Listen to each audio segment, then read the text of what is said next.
What up, y'all, and welcome back to another episode of Wisdom Wednesday. We're getting ready to hop into today's topic, but first I want to make mention that if you stick around to the end of this video, I have a really special, super secret surprise just for you. So hang around to the end so you can see what it is. Let's go.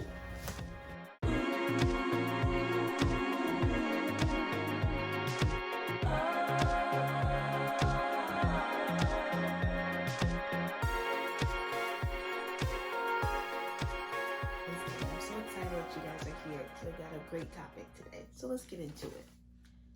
So the number one reason why I stopped having sex is because of intimacy. I got to a point where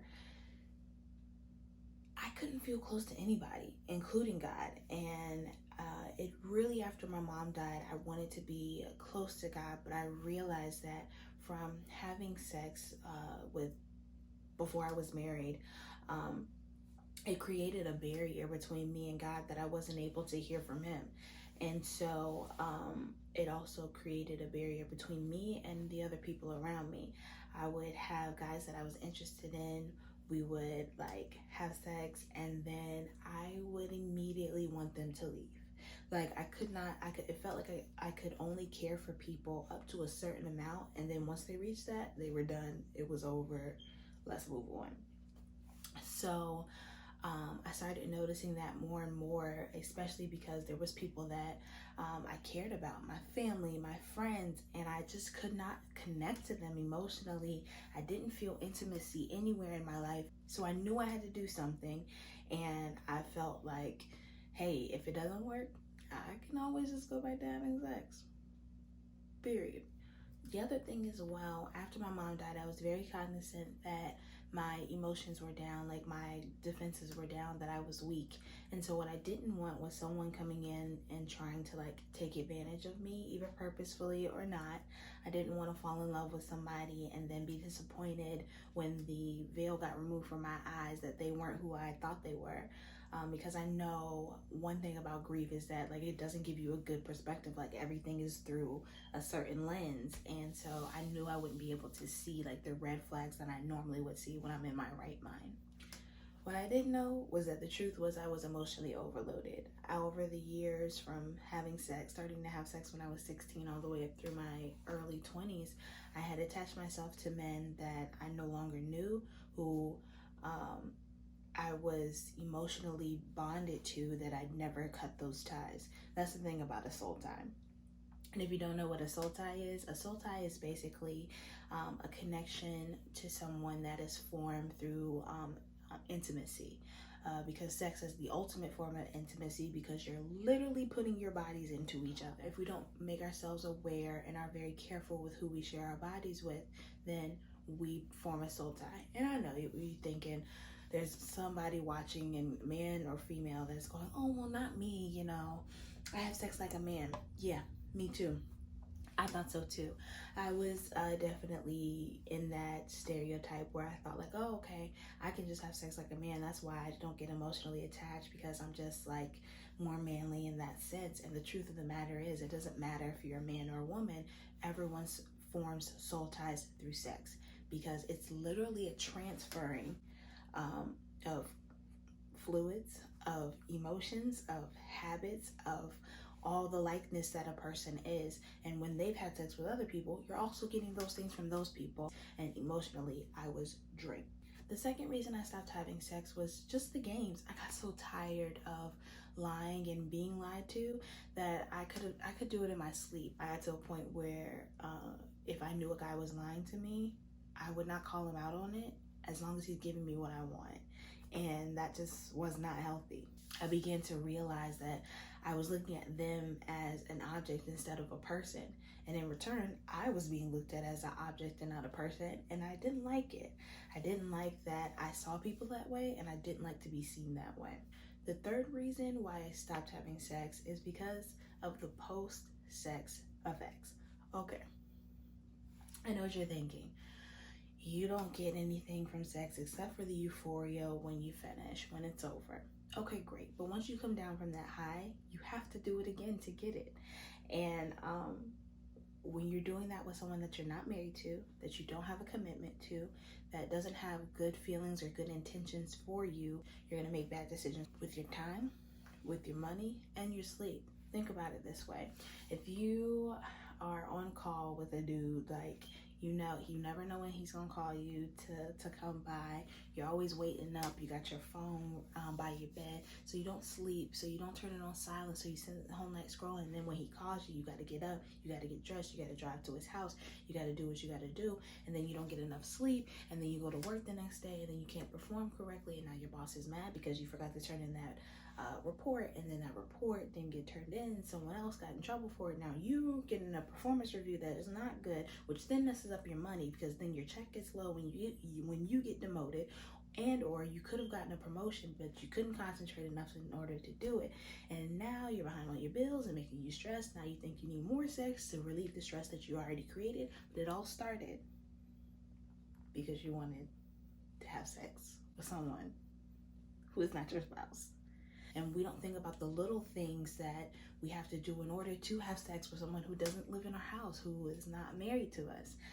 All those different things add up over time, and it begins to take away, because now the time that you spent commuting to that person's house, you could have been working on a project, you could have been starting a business, you could have been reading your word, you could have been hanging out with friends, people who pour into you. I was literally getting ripped apart and giving away the best parts of myself to people who I didn't love, people who didn't love me, people who I didn't even know anymore.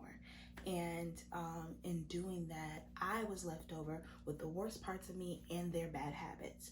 So when you have sex with somebody, you get the parts of them, good and the bad. You get the ugly, you get their trauma, you get all that stuff when you have sex with them. And for those of you who are like, no, that's not me. Okay, before you ever met her, you never used to smoke in public. Like, you never used to go out drinking on a Thursday night, but now you do it and you're not even with her no more. Before you even met him, you never used to smoke. You never used to drink on Thursday nights. Before you met her, you never even said the word lit or litty, and now you say it in every conversation. And so what I realized was I had all their leftover habits, and I just didn't want them anymore. So let's talk about celibacy and some of its misconceptions. A lot of people think that it only has to do with my own convictions and because I read the Bible. Well, if you actually read the Bible, you'll know that the Bible always talks about purity rather than celibacy. It doesn't talk about virginity. It talks about a woman's purity. And so purity has more to do with the intentions of your heart and the things that are on your heart than it does with what you do with your body. Because here's the thing, when you love somebody, you want to do right by them. And so when the Bible requires us that to be pure, I'm doing that because I realized I love God and I really want him to be happy with me. I really want him to be pleased with me because I love him. So me not having sex is just a symptom of me loving him. Another misconception with celibacy is that it's a way to get a husband or a spouse. No, listen, first of all, there is no way that you can trick God into blessing you. He knows your heart. He knows who you are. He knows your intentions, even sometimes before we do. So there's not a way for me, if I stay celibate for this amount of time and I don't have sex for this amount of time, even though I really, really want to, then God is going to give me a husband. No. And the way God sees it is that anything that is in the way of him connecting with you is an idol. And that's what he's trying to get rid of. That's why he asks us for purity, because he wants to not have any idols between you and him. Another misconception about being celibate is that men don't like celibate girls. Exhibit A. All right, so here's the thing. Men by nature are conquerors. They like to achieve. They like to achieve the impossible. They like to conquer something that has never been conquered before. Think of it this way. That's why every man with a daughter, his only goal, the first thing he says about her is he's going to protect her innocence at all costs. He's willing to die, go to jail, lose friends, family members, all that's for his daughter's innocence. Men love things that no one else has ever touched before. That's pure, just as much as God. Men love purity as much as God. They will do anything to protect anything that they see as pure and as valuable.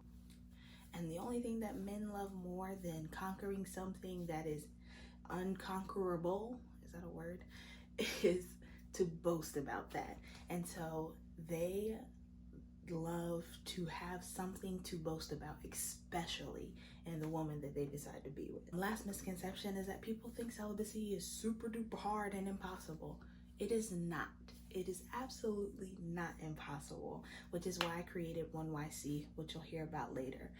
I can't stress this enough. If you want to be successful in something like celibacy, you have to have community, which will hold you accountable, which will keep you uplifted on the hard days and give you real information and give you the real about what you're dealing with and what's going on. Also, forming that intimacy bond with God, because we all crave that intimacy, and that's why a lot of us end up having sex before we're married. When you have that intimacy with God, you're then allowing yourself to be honest with Him and honest with yourself, so then you can cut out the behaviors that lead you to sex. Like for me, it was hanging out with certain people. Not that they were bad people, it's just when I was around them, we drank and we talked about sex, and some of them smoked, and so I wanted to do the same things when I was with them, and then it caused me to feel some type of way, and then next thing I know, I end up in the bed with one of my exes or somebody I had no business being with. And so I had to change the way that I relate to people and find community that's trying to do the same thing as me. Find celibacy community, find godly community, find people who want to change. A lot of times we want to change, but we don't want to lose friends. We don't want to change our phone number. We don't want to stop going to the same places. It's different for everybody, but in order for you to change and be successful in celibacy, there has to be change in your everyday life. Sometimes it's even changing the route that you go home.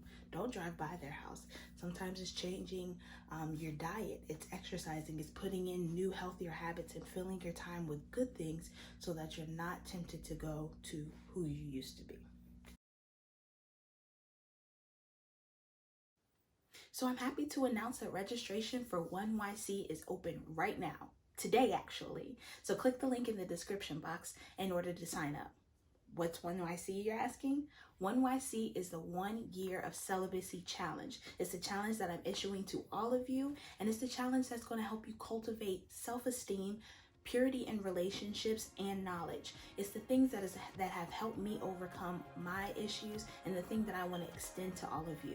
So it doesn't matter if you're a beginner, if you have been in the faith for a long time, or if you have no faith at all. It doesn't matter. There's something for you here. So I want you to click the link in the description, sign up today, invite your family and friends, and allow this to be the building blocks to a better life for you. Thanks for watching this video, and I'll see you next time.